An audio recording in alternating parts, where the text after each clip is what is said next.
Now let's look at the math behind the formulas for equilibrium output and the multiplier. First, let's start off in our simplified model where output equals planned expenditures, and planned expenditures are just consumption plus investment. So we know at equilibrium output equals planned expenditures, so output must be equal to C plus I. Well, what do we know? The consumption function tells us that consumption is equal to autonomous consumption plus the margin of propensity to consume times Y. If we substitute this in for consumption, we get output equals consumption plus investment. Now we're going to try to solve for the equilibrium level of output that makes this true. To do that, let's subtract B times Y from both sides. So we get Y minus BY is equal to CA plus I. We can factor out the Y, so we get Y times 1 minus B equal to CA plus I. Divide both sides by 1 minus B, and you get the level of output, Y star, that makes output equal to planned expenditures. Y star is equal to CA plus I divided by 1 minus B. And this is our equation for equilibrium output in our oversimplified model. How do we get the investment? How do we get the investment multiplier? Well, we know that output at one level of investment, I0, is equal to CA plus I0 over 1 minus B. Suppose we look at a new level of investment, Y1. Well, investment is CA plus I1 over 1 minus B.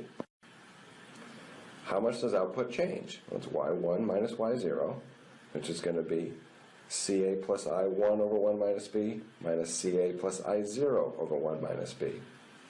Putting that all together, we get CA plus I1 minus CA plus I0 divided by 1 minus B, or I1 minus I0 divided by 1 minus B.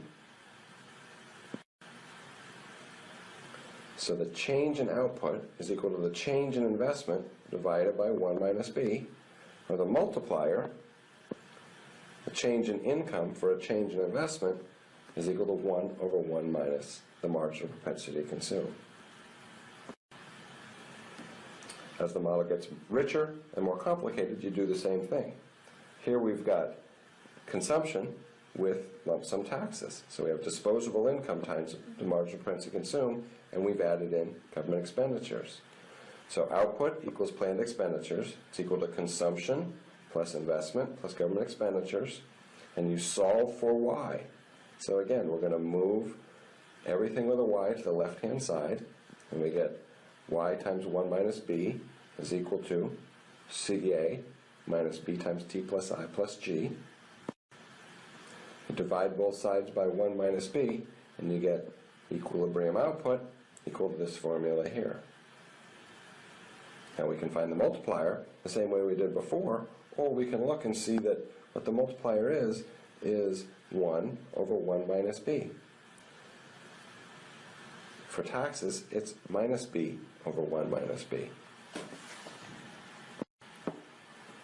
And finally, when we add in imports and exports, we get the full model where planned expenditures is consumption plus investment plus government expenditures plus exports minus imports. Well, here's your consumption function and here's your import function.